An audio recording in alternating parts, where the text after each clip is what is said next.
The first round of US-Iran talks has concluded in Switzerland, with mediators calling the results encouraging progress, but with significant tensions still simmering beneath the surface. Here's what happened.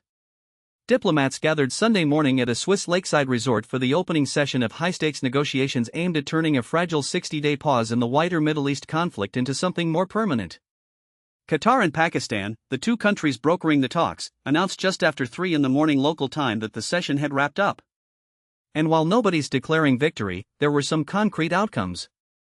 The US and Iran agreed to create what's being called a deconfliction cell, essentially a direct line of communication designed to make sure military operations actually stop in Lebanon, where Israel and the Iranian-backed militant group Hezbollah have been fighting for months. A separate communication channel was also established to reduce the risk of miscalculation over the Strait of Hormuz, the critical waterway through which a massive share of the world's oil and gas flows. Iran's foreign minister, Abbas Araghchi, called it major progress and described the Lebanon deconfliction cell as the first real test of whether any of this holds. But here's where it gets complicated. Even as these talks were getting underway, President Trump sat down for a Fox News interview and said he could do, and this is a direct quote, "whatever I want once that 60-day window closes." He also told Iranian President Masoud Pezeshkian to, quote, "watch his mouth over Iran's insistence on its right to enrich uranium." That's a remarkable statement to make while your vice president is simultaneously telling negotiators the president wants to turn over a new leaf with Tehran. Iran's lead negotiator, Mohammad Bagher Ghalibaf, pushed back on social media, warning the US to be careful with its threats and writing, "no matter how much they talk, it is we who act."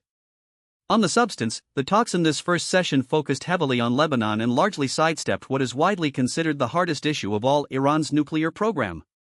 Iran has only reiterated its long-standing promise not to build nuclear weapons, while its president said Sunday that Iran would never back down from its right to enrich uranium.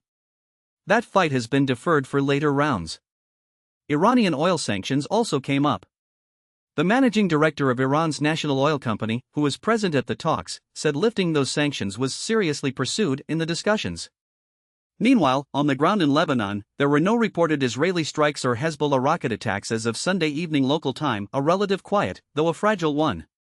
The Israeli military announced it would lift restrictions on communities in northern Israel near the Lebanese border starting Monday morning, a signal that military planners aren't anticipating an immediate escalation. Over in Jerusalem, Prime Minister Benjamin Netanyahu acknowledged he and Trump don't always agree without saying specifically where and insisted Israel would maintain its military presence in southern Lebanon for as long as needed. Hezbollah's leader, Naim Qassem, responded by saying the group would answer any violations and placed responsibility for the Lebanon conflict squarely on the United States, arguing that Trump, by extension, holds the power to end it. And then there's the Strait of Hormuz, which remains a source of confusion. Iran claimed Saturday it was closing the waterway. The US military said traffic kept flowing and that Iran simply does not control the strait. Maritime analysts noted a drop in vessel traffic Sunday, though the reasons remained unclear. So where does this leave things? The first round of talks produced some structural agreements, communication channels, a deconfliction mechanism, but the two hardest questions, Iran's nuclear program and the long-term status of Lebanon, are still waiting. The architecture for a deal is being sketched out, but the walls haven't gone up yet.